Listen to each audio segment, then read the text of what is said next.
All right, let's talk about a revolution in architecture. After the 1960s, something really explosive happened. A movement came along that basically tore down this big, universal dream for what buildings should be and replaced it with something, well, something a lot more complex and, honestly, a lot more alive.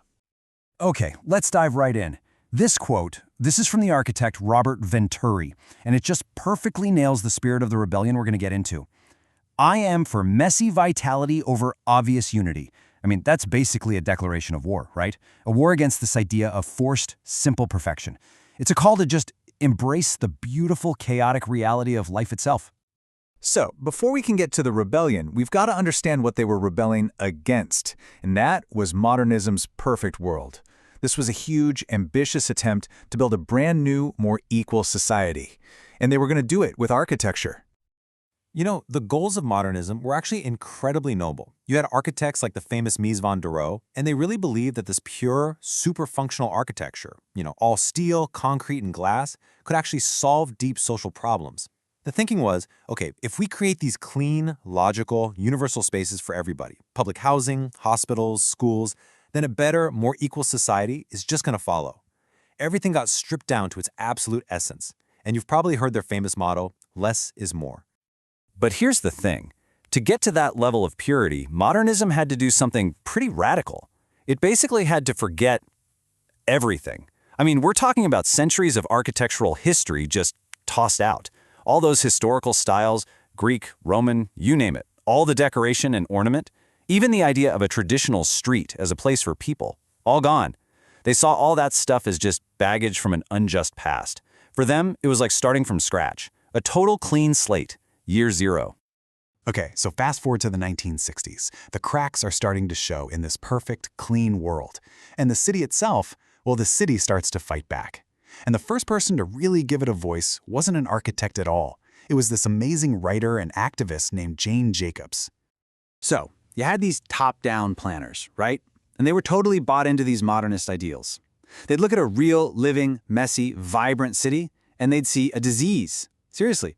They'd use words like blight and chaos for neighborhoods that had, shops next to homes, old buildings mixed with new ones, lots of people on the streets, and their solution to this problem? Just tear it all down. And this is where Jane Jacobs just comes in and flips the whole script. It's brilliant. Everything the planners saw as a problem, she saw as a strength. They saw chaos, she saw a living ecosystem. They wanted to separate everything out, she said no way. That mix of uses brings eyes on the street, which makes things safe. They wanted to replace all the old buildings, she pointed out that a mix of old and new is what creates a diverse, healthy economy. And density, the thing they hated most, she showed that it was literally the engine of city life, of creativity, of prosperity. She wasn't seeing a diagram, she was seeing a living, breathing thing. So while Jane Jacobs is defending the city on the ground, another attack is coming from inside the world of architecture itself. A guy named Robert Venturi is about to launch an intellectual bomb, and his new mantra? Less is a bore. Okay, so in 1966, Venturi drops his book called Complexity and Contradiction in Architecture. He calls it a gentle manifesto, which I love.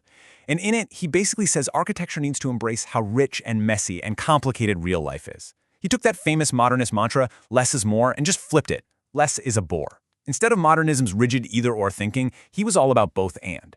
Instead of pure forms, he wanted hybrids. He was done with black and white, he wanted all the shades of gray in between. And this is one of my favorite ideas of his. Venturi and his partner Denise Scott Brown said that modernism had basically made buildings mute. They couldn't communicate anything. So they looked at Las Vegas, of all places, and came up with these two simple categories. First, you've got the duck. This is where the building itself is the sign. Think of a roadside shop shaped like a giant duck that sells, well, ducks. The building's form tells you everything. Then you've got the decorated shed. This is just a simple, generic box, a shed, with a giant sign on it that tells you what it is, like a casino. For Venturi, both of these were totally valid ways for buildings to talk to us, things modernism had completely thrown out. Now, this whole idea tied architecture into a much bigger cultural thing that was happening called semiology. It's just a fancy word for the study of signs and symbols. People started realizing, hey, buildings are like a language. They can communicate complex ideas. They can tell stories. They can hold cultural meaning. And that's the key takeaway here, right? After decades of these silent, functional boxes, architecture was finally allowed to speak again, to have a real vocabulary.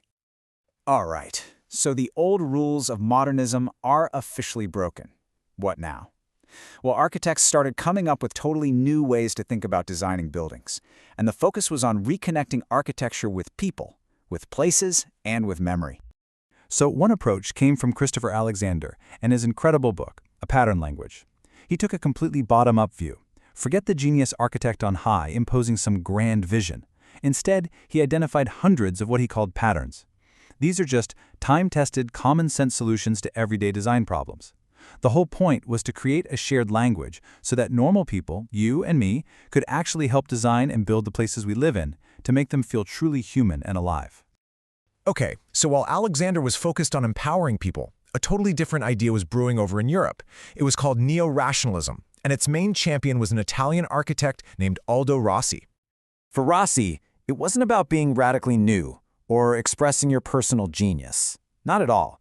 It was about something much deeper, tapping into the historical memory of a city. He believed that a city remembers its own past through its monuments and its basic building forms. So, if an architect could reference those forms, they could create something that felt timeless, something that would become part of that collective memory and never really go out of style. So, where does this all lead?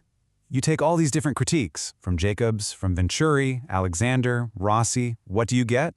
Well, you don't just get a slightly tweaked version of modernism.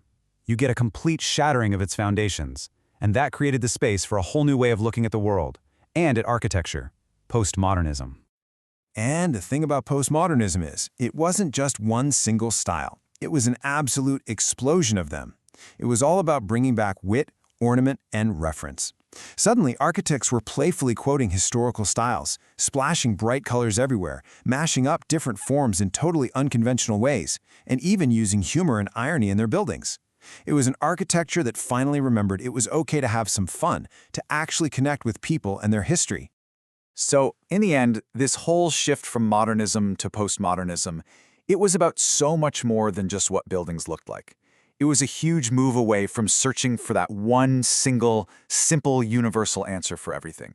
Instead, it was about finally embracing a world full of complex, contradictory, and, beautifully messy questions. It was really the moment that architecture remembered it could be a storyteller again, and that it had 1,000 different stories to tell.